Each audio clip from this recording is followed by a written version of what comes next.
Martise will come around the screen, get in the lane, step back jumper on the way. Got it. Offensive rebound, Alex White. Putback is good. It's center court with Charlie Ernst on 88.3 WLFC. Martise needs to pick it up, sends it ahead to Ricardo. Ricardo to Terrence Sullivan, who slams it down with one hand. Join Coach Ernst and the Oilers On Air team as they take a look back at the week that was, discuss what's happening around the conference, and preview the week ahead. Back over to Alex White. Alex, kick out to Elijah. Nick will launch it from downtown. Nick Rusatz buries it from three. Now, let's join men's basketball coach Charlie Ernst and the voice of Oiler basketball, Jason Granger. Hello and welcome to Center Court with Charlie Ernst. My name's Jason Granger. Right now, please be joined by the head coach of the Oilers, Coach Charlie Ernst. And Coach, it's always nice to have these conversations after a win, 1 week, one game, and we get a victory. Yeah, it was a 1 week. One game this week, but it seemed as though it was a busy week because of Thanksgiving break. Our guys only got 1 day off. They got Thursday off. Now, we did practice Wednesday morning and came back and practiced late Friday afternoon. So it ended up being, longer than 24 hours. It was more like a 48-hour break because I do think that's important. But what it does do is it kind of makes the week go fast. So while we only played one game, it seemed as though it was like a 2-game week in terms of preparation and time off. So I was happy to win the game. There are a lot of things out of routine on Saturday when we played Cedarville. First of all, it was a Saturday night game. We're used to Saturday afternoon games. Secondly, it was over Thanksgiving break.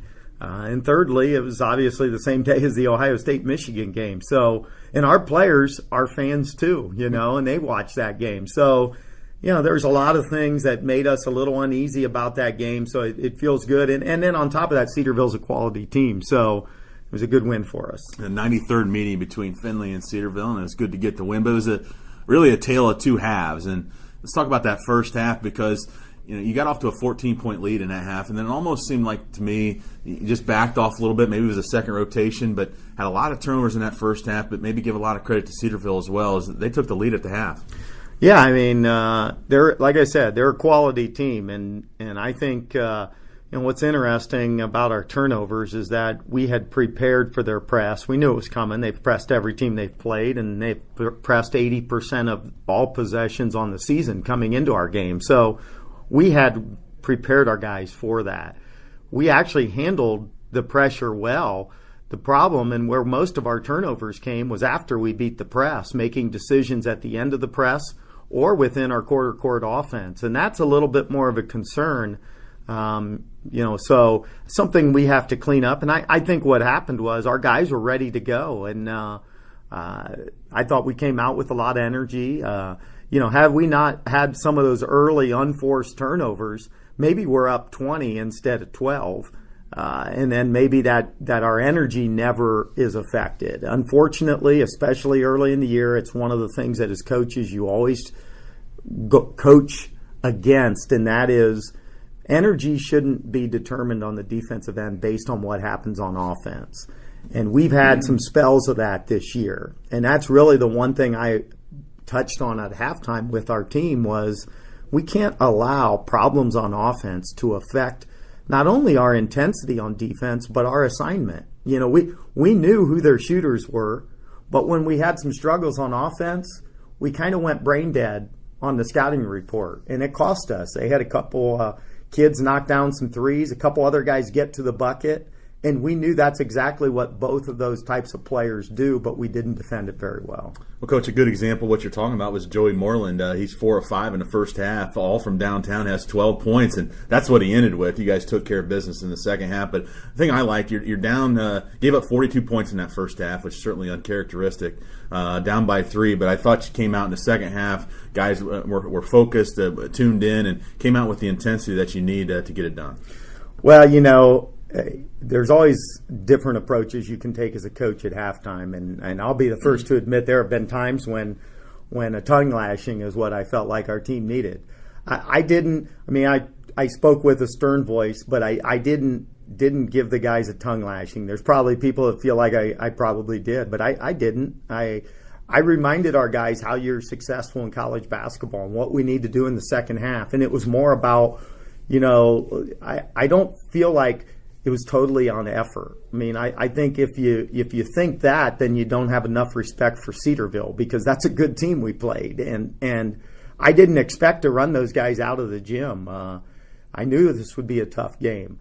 I just wanted us to get back to assignment basketball, finish possessions with defensive rebounds, no second chance points for them, and I think just be consistent for 20 minutes. If we do that, they're going to have a hard time beating us on our home court. And I thought that's the biggest thing we did in the second half, is we were consistent from the first possession of the second half to the last possession of the second half. And that's what you have to do to win in college basketball. We get three guys in double figures, and I thought the player of the game was Elijah Collick. And we'll get to Elijah, but I want to first talk about Taryn and Martise, because I think you fast forward this season, and certainly don't want to, but I think those are the two key guys. You know, Taryn gets 27, Martise gets 21, and not that they have to score those numbers, but when they're hitting and when they're playing at the level they played, especially in the second half, Findlay's going to be tough to beat. Yeah, well, you know, most teams are going to try to put their best player on, you know, the best perimeter player on Martise.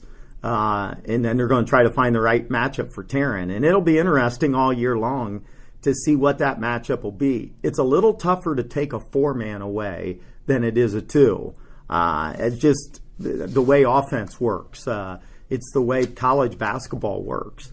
The best way to do it is to have a good matchup. Some teams do, some teams don't. But I'll give Taryn credit. He made some tough shots, made some tough plays that he would have never made when he was a freshman, and maybe wouldn't have made last year at the beginning of his sophomore year. And so it's a great reminder to me and for everyone that, you know, when you expect freshmen, sophomores to make plays and you sometimes get disappointed, that you think of a guy like him, he's really come into his own this year as a junior, but he's got a lot of experience. You know, he made a lot of big shots. I think Martise and Taryn combined for 20 of our last 23 points on Saturday night, and that's a testament not only to their abilities, but maybe more so their confidence. And I'm not sure there was really a bad shot in there. Yeah, I would agree. 27 points, 10 rebounds for Taryn Sullivan. The 10 rebounds is what I think is the big difference that sticks out to me. And then Martise, 21 points and 3 rebounds and an assist. But the first half, the story for me was Elijah Collick. I thought he came in and his defense was superb. He had a couple steals. And then the second half, maybe the play that turned it over, he's able to pick the pocket. I think it might have been Montgomery. Gets on the floor, saves it, and that got the crowd going. That got us going. Next thing, that 3-point lead turned into a 12-point lead. Yeah, I mean, and I'm so happy for him because he's such a great team player. You know, he's never, ever, and let's face it, Elijah has gone from a starter as a freshman to a backup last year that at times didn't play a lot because he's got a transfer that comes in, Martise Kimbrough, that kind of takes his role, you know, and then this year he's coming off the bench, playing extremely well. I mean, we scrimmaged West Liberty this year, and I think he had 9 threes. I think he went 9 of 10 in that game, and you know, and still has come off the bench. I think that's really the best thing I can say about Elijah is I'm not sure we have a guy on our team that's more committed to the team than Elijah is. And so when good things happen to those guys, you couldn't be happier. He's been a guy I've been saying for weeks, and we've been doing it more in practice, is finding a way. We got to get him on the floor more. That I shouldn't say I have to get him on the floor more. You know, when guys play well, I harp to our guys, you have to play so well that you don't give me a choice. Well, he's kind of hit that spot in the season where he's playing so well that he doesn't give me a choice. I got to find ways to get him more playing time, and that's what we did on Saturday night. Elijah Collick plays 24 minutes, has 17 points, also 3 steals, and really sparked the Oilers in the first half and then also in that second half. Let's talk about some of the team numbers, and I think there's some early numbers that you look at, and we look at this team, because I look at this team where it started 2 years ago, and rebounding was always an issue, and it was an issue at some points of the season last year. You get 40 rebounds, 11 offensive rebounds, but you're doing it with a number of different guys. We talked about Taryn got 10, but Aaron Overheiser has 6. You know, Tyler Stern-Tucker only played 11 minutes, still had 4 rebounds. You're getting your guards to rebound. Austin's getting rebounds. Maybe rebounding might become a strength of this team. Well, it's something I really go back to last season with rebounding, Jason. That was a point of emphasis for our team last year. But one of the things over the course of, I'm not sure if there's anything with me personally, but I'd say if I had one gripe about myself as a coach over the years, and this goes back to when I was the defensive guy for Coach Niekamp, is that we always have done a great job of forcing turnovers. We've always been at or near the top of the GLIAC in that category. But from a rebounding perspective, we've never been at or near the top. And I think if you can win or be in the top 5 in both categories, turnovers forced and rebounding margin, you're going to be awfully tough to beat in any venue at any time, because that means you're creating a lot of extra possessions for your team. And what we've maybe not done, what I haven't done a great job of, is doing both. Seems like we've always done a good job of forcing turnovers, but the rebounding margin, even our national championship team, our rebounding margin on the season was only +2. So we weren't a team that overwhelmed you on the glass. Starting last year, I wanted to be both. I wanted to make a commitment. And as a staff, we made a commitment last year to working on rebounding every day. And it paid off a little last year, but I think the payoff, I'm seeing the payoff now more than I did last year. So we continue to stress it and talk about it, but I really think it all started a year ago with these same guys. And rebound is important for this team because it starts your break. And having a guy like Terrence Sullivan get 10 rebounds, 8 of those defensive, 8 times he led you down the floor and gets things going, because I think it's really helped your half-court offense. You shoot over 50% for the game, but it certainly helps when you're able to get a nice flow off that defensive rebound. Without a doubt, we are a much better offensive team when we get stops and we get secure, finish the possession with a defensive rebound, quick outlet. Now we're tough to guard, because here's the thing. It's easy to take away our best options after made field goals or dead balls, because you get the matchup you want. They're going to put their best perimeter defender on Martise. Everyone off the ball is going to be in perfect position, but on a missed field goal, which is created by a defensive stop and a clean rebound, now you get the defense running, the matchups aren't there, the positioning's not there, and ironically enough, you get really anything you want on offense. And now it just becomes proper decision making, and at times, that's where our turnovers cost us, because some of those were on missed field goals, I thought, where we had numbers. We just made bad decisions. But that's the key for us.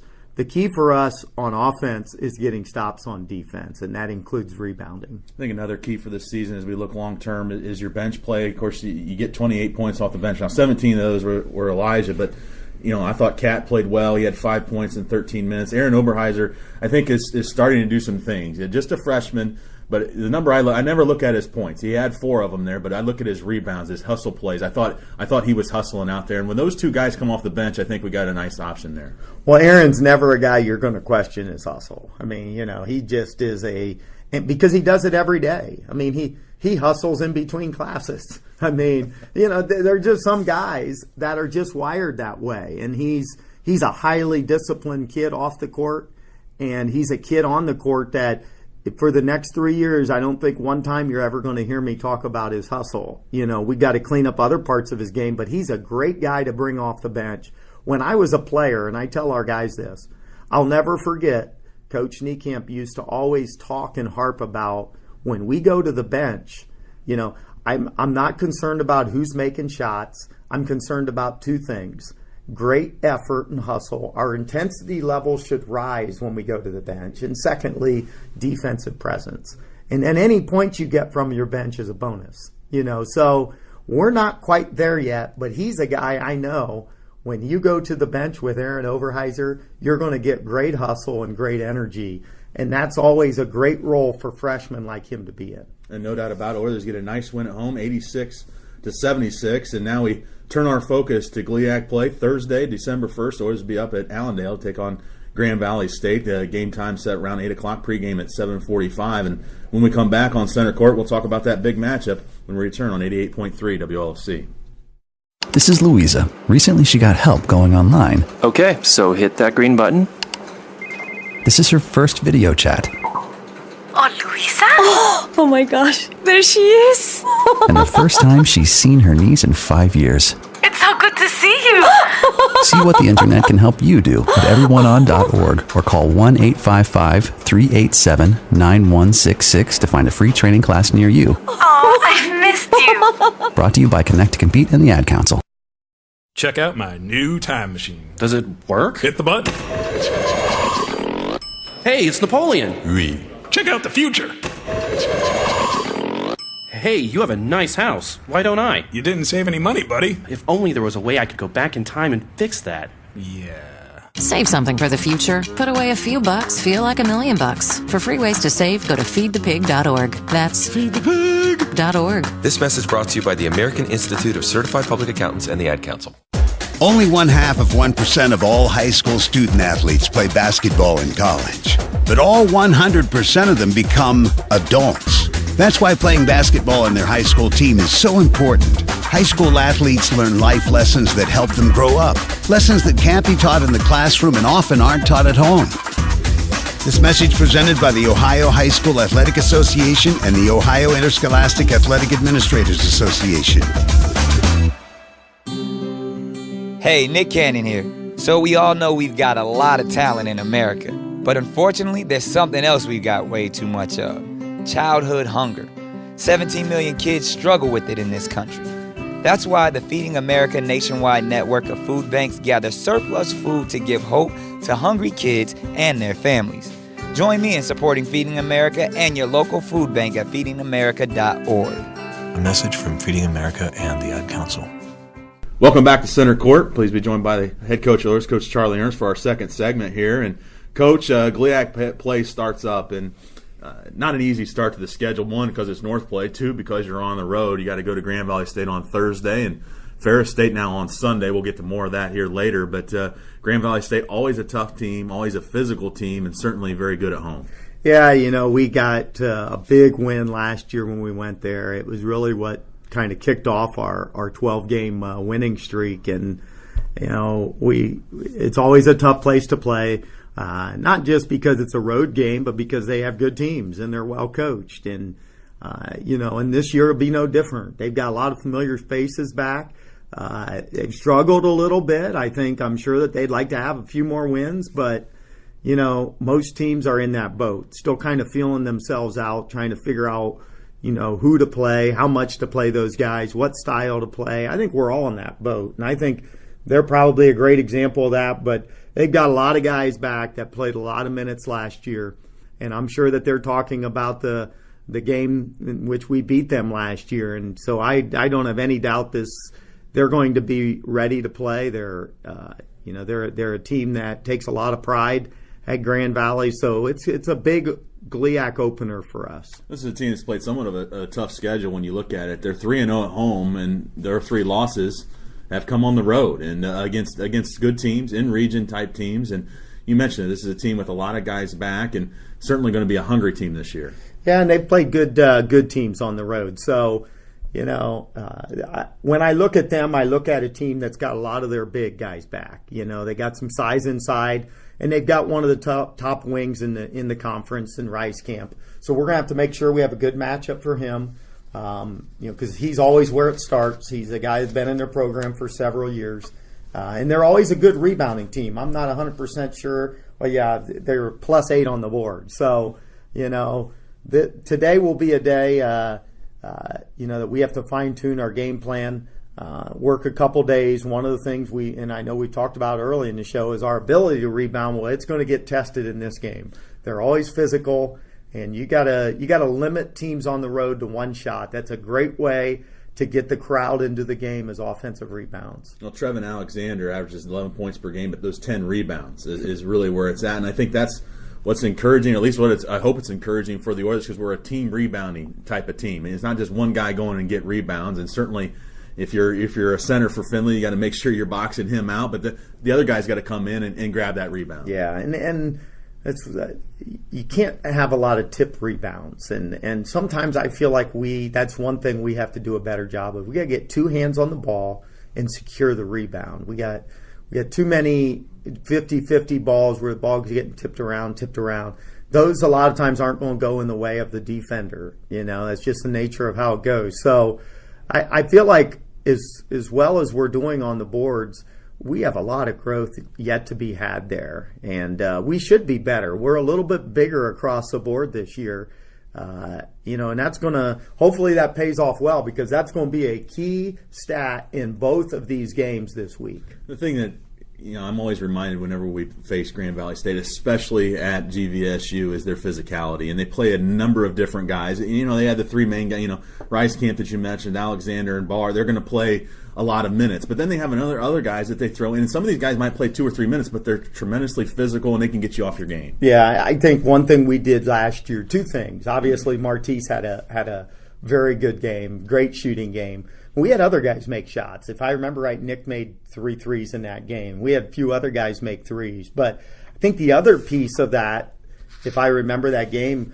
right, and we haven't watched much video of that game because it's a new season, but our 1-2-2 press gave them problems. And it kind of distracted them. And they played a smaller lineup because of that. And that took away a little bit of their physicality. So it's funny how the game works. And sometimes as we prepare for them, that might be something we look at this year, that you can eliminate some teams' physical players by dictating their lineup if you feel like that's what you need to do to be successful. So we're a team that's capable of pressing. I feel like we're only scratching the surface, but yet we force some key turnovers at key times against good teams with our press. So this might be another team that we might need to take a look at that. I feel like Luke Ricecamp's starting his 8th season at Grand Valley State. He must be in the graduate program. He's been there forever, and he's the typical type of shooter that Grand Valley and Rick Wesley has always had. I mean, you can go down through the years. He always has a wing that's able to knock down shots. They'll run him off 100 different screens, and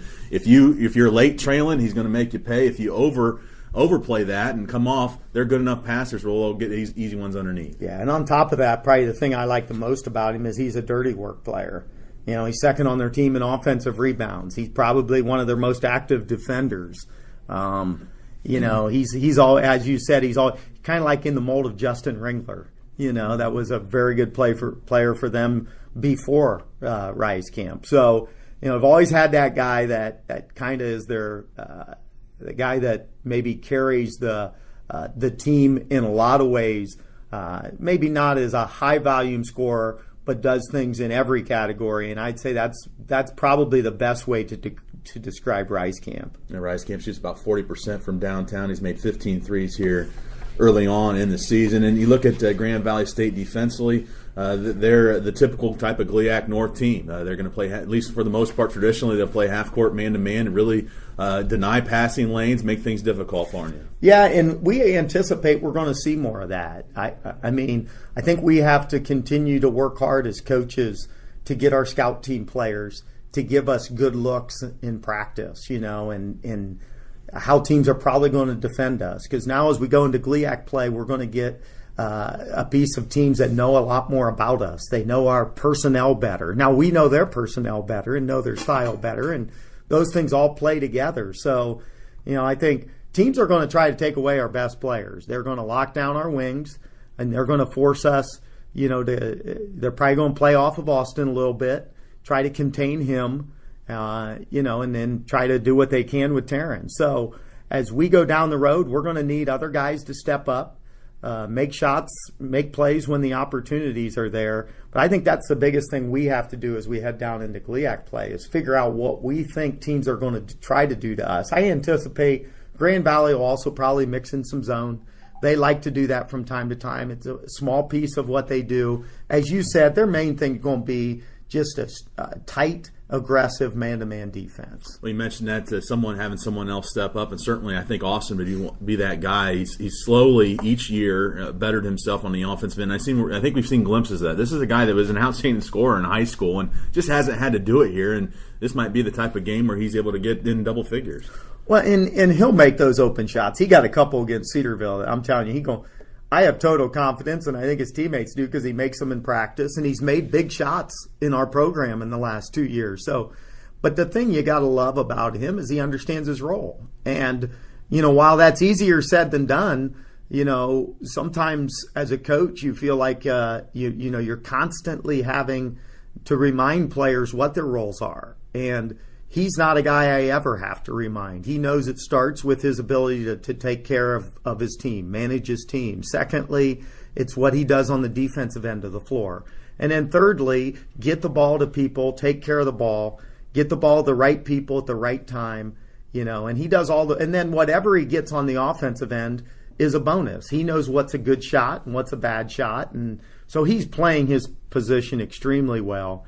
He's not a guy that you worry about going into games. In fact, he's a guy you're happy's on your side as you head onto the road. Grand Valley State, the Oilers will be up there at 8 o'clock on Thursday. And before we get to Ferris State, I want to talk a little bit about the GLIAC. 14 teams in the GLIAC this season, and 10 of them have winning records. This GLIAC, I thought the GLIAC was the best conference in the Midwest region last season, and I think it might be the same case this year. Teams have gotten better. The young teams have improved. Even the teams that graduated a lot have seemed to bring in newcomers that are just as good as what they were last year. I feel like top to bottom it is. I think one thing about, and I'll just use the GLVC because that's the conference the GLIAC's always compared to. The GLVC East Division is good, no doubt, and no argument here. The West Division isn't nearly as good. And I think the bottom line is in the GLIAC, the North and South are both good, and because of the way we schedule, you play everyone at least once. I think that, that makes this a very tough conference. I mean, you look at our next 6 games before Christmas, and there's not an easy one in there, So we're going to have to be at top of our game, not worry about what's ahead, and just worry about the one team we have in front of us. And, know that the one thing about this league is every team's well coached. They're going to be well prepared. So we have to match that as a coaching staff, make sure our players are rested, make sure our players have the right information from a scouting report standpoint, and then we're doing enough in practice to make sure that we're getting better, that it's not all about our opponent, that we're getting better at the same time. Well, normally these GLIAC games go Thursday, Saturday. This week a little change up. The Ferris State game will be up in Big Rapids on Sunday. The women, I believe, are at noon, men at 2 o'clock. And that changes because of a Midwest volleyball tournament that Ferris is hosting, so it puts a little wrench in anything. But one thing's for sure, if Ferris State isn't the best team in the GLIAC, then they're right up there. Again, this is an outstanding team, very athletic. They are. Lost a lot of good players from last year, so it's a real credit to Andy Bronkma and his staff that they're doing as well as they are. I mean, they replaced a lot of good players. Now, they had some key guys that came off the bench last year, in some ways kind of like our program's been, that are proving that they're every bit as good as maybe the guys that were on the team last year. So, a lot of new faces with their team, but a few carryovers, including their point guard. And that was the kid that made the last-second shot to knock us out of the GLIAC tournament last year. So they got size. They got one of the premier big kids in the conference, had some huge games early. The key with them is neutralizing their athleticism. Yeah, I mean, however you want to do it, you got to figure out a way to neutralize their athleticism. And that's both containing the ball, it's keeping them off the glass, and it's not having turnovers. Because those are the 3 things that those athletes bring to the table for Ferris State. Well, I know it's early in the season, but these games are important. When you only get that one shot at the North, and these are things that make difference in the GLIAC tournament, that make a difference in the regional tournament. This is when the cream starts to rise to the top, and we'll find out, but you're a much deeper team this year. And when you play these Thursday, Saturday, Thursday, Sunday games over and over again on the road, we down the road we'll have to go up to the UP, but your bench and your depth has to pay off, and this is when these guys, like you talked about, your depth on this team has to pay off. Well, I think one thing, it's very difficult to win in this conference on the road. And it doesn't matter who you're playing on the road or where you're playing or when you're playing, they're tough games. And you have to find road wins. However they happen, you got to just scratch out road wins throughout the year to win the GLIAC. To win your division, you have to do it. So, we have to just find some road wins, and none of them are going to be easy. We're probably not going to win them all. That's very, very difficult to do. It's only happened one time in the history of our program, but we got to find them. And it'd be great if we could go find one on Thursday night against Grand Valley. If we aren't lucky enough to get that one. We got to find one on Saturday when we go to Ferris. So, the home team always has an advantage in this league. And 4 of our 6 games here before Christmas are road games. So we got to go find road wins. We're better prepared for that this year than we were a year ago. I told our guys at the beginning of the year, we don't have excuses anymore. We have juniors and seniors for the most part. And I think those guys are going to lead the way. Our guys will be ready to play this week. All right, Coach. Certainly one of the toughest trips in all of Division II is the Grand Valley State Ferris State matchup, and it'll start on Thursday. Good luck. Thank you. All right, that's head coach Charlie Ernst. I'll wrap up center court with the coach, and want to remind you to follow us on Twitter at Oilers On Air. The madness starts on Thursday up at Allendale, Michigan, at the home of Grand Valley State University. Women kick things off at 6 o'clock. We'll have the pregame starting at 5:45. So for the coach Charlie Ernst, my name's Jason Granger. Thanks for listening on 88.3 WLFC. Martise can come around the screen, get in the lane, step back, jumper on the way. Got it. Offensive rebound, Alex White. Putback is good. Thank you for listening to Center Court with Charlie Ernst. Martise needs to pick it up, sends it ahead to Ricardo. Ricardo to Terrence Sullivan, who slams it down with one hand. Tune in every Tuesday night during the season for your connection to Coach Ernst and Oiler men's basketball. Back over to Alex White. Alex, kick out to Elijah. Nick will launch it from downtown. Nick Rusatz buries it from 3. This is your home for Oiler men's basketball. 88.3 WLFC.